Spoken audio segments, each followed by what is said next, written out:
As the cataclysms draw near, those who have taken the Zeta Talk message about the coming pole shift seriously will make their plans. For many, when these plans fall short of their expectations for a standard of living or comfort or security, the gap is filled in with their rescue expectations. Perhaps they live in an urban setting where they have never had to scrape for food or bother to think about anything more than going shopping. Perhaps they have a high-tech standard of living and can't imagine being without what technology provides in communication and entertainment and labour-saving devices. Perhaps they are indolent and want someone else to provide the missing pieces, to provide security and comfort, and by all means, a good meal at least once a day. As concerned that the Zeta Talk message might be true, to distress when the predictions seem to be occurring in the time frame predicted, to anxiety that their personal plans will not meet their expectations, rescue expectations, a form of denial rise up. What are these expectations, and how likely is rescue going into or during the pole shift or shortly after in the after time?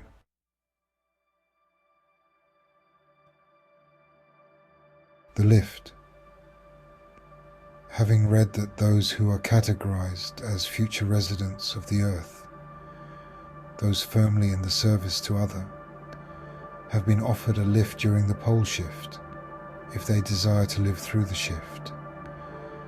Many assume this rescue has been offered or will be offered to them. And by the way, can they be dropped back onto a safe place, into a good-hearted community, waiting with open arms for them? Surely they are service to other. They are always polite and never try to offend, don't rob banks or enjoy sadistic games. So surely this means they are of the service to other orientation.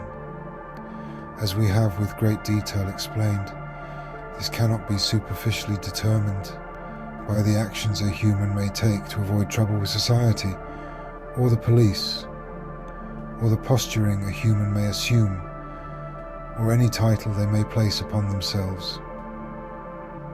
Simply stated, if one is looking to the lift for salvation, they are not of the service to other orientation, so don't count on this as a rescue.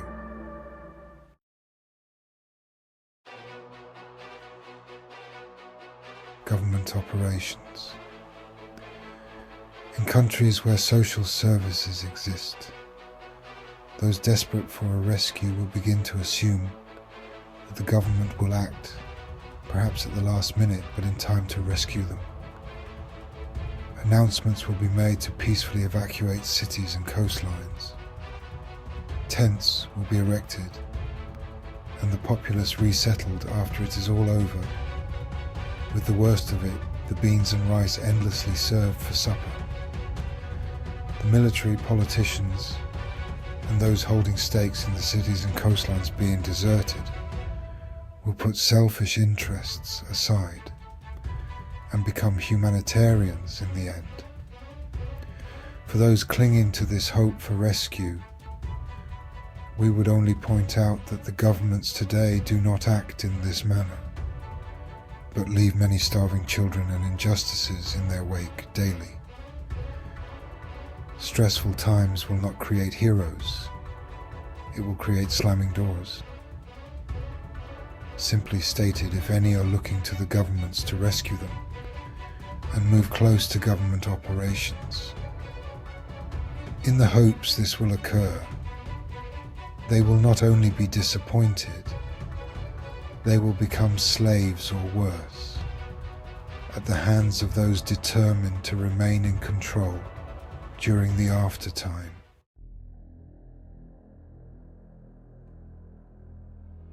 Space Brothers.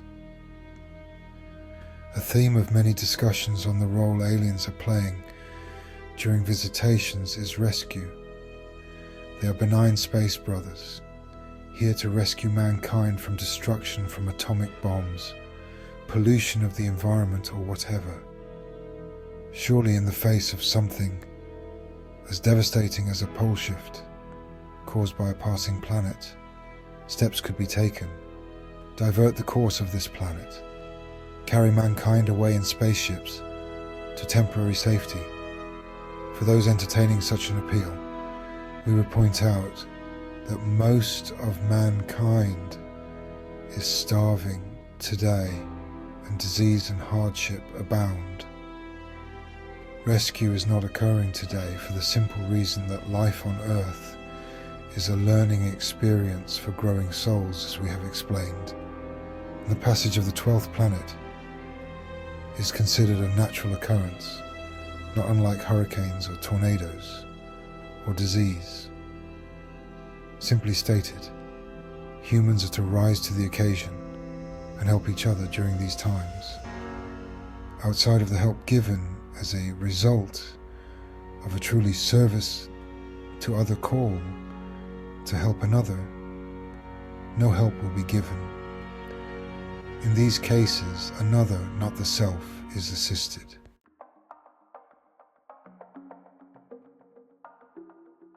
Right neighbours.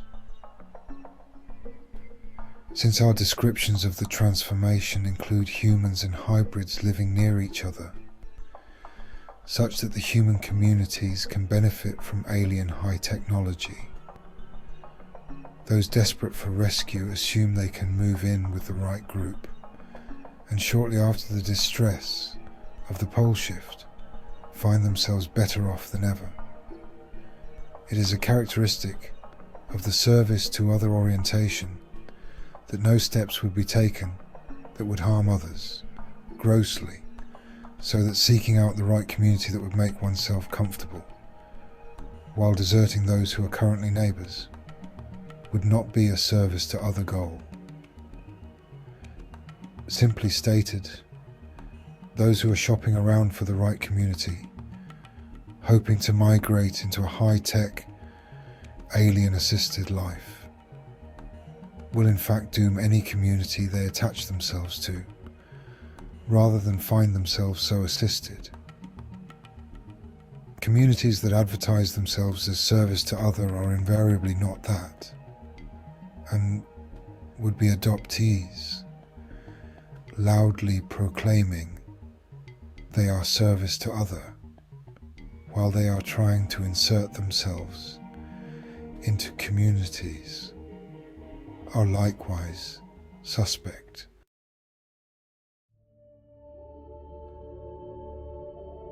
So what is an anxious human to do? Since the soul lives on while the human body dies, the spiritual aspects of survival and life during troubling times is more important than any physical comfort. Look to those around you for the sense of peace and acceptance they may have in place of desperation and panic. Look to those you are responsible for to see how you can make the transition to the aftertime or their next incarnation done with a sense of teamwork and caring. Look to a simple existence with a minimum of comforts during any transition, rather than demanding a high-tech existence or special attention. These attitudes and this caring orientation will ensure you more than any actions you might otherwise take in arriving at a place where personal comforts and security will once again be an everyday assumption. Put aside desperation and casting about for rescue, and think of how you can help others. This is your ticket to better times.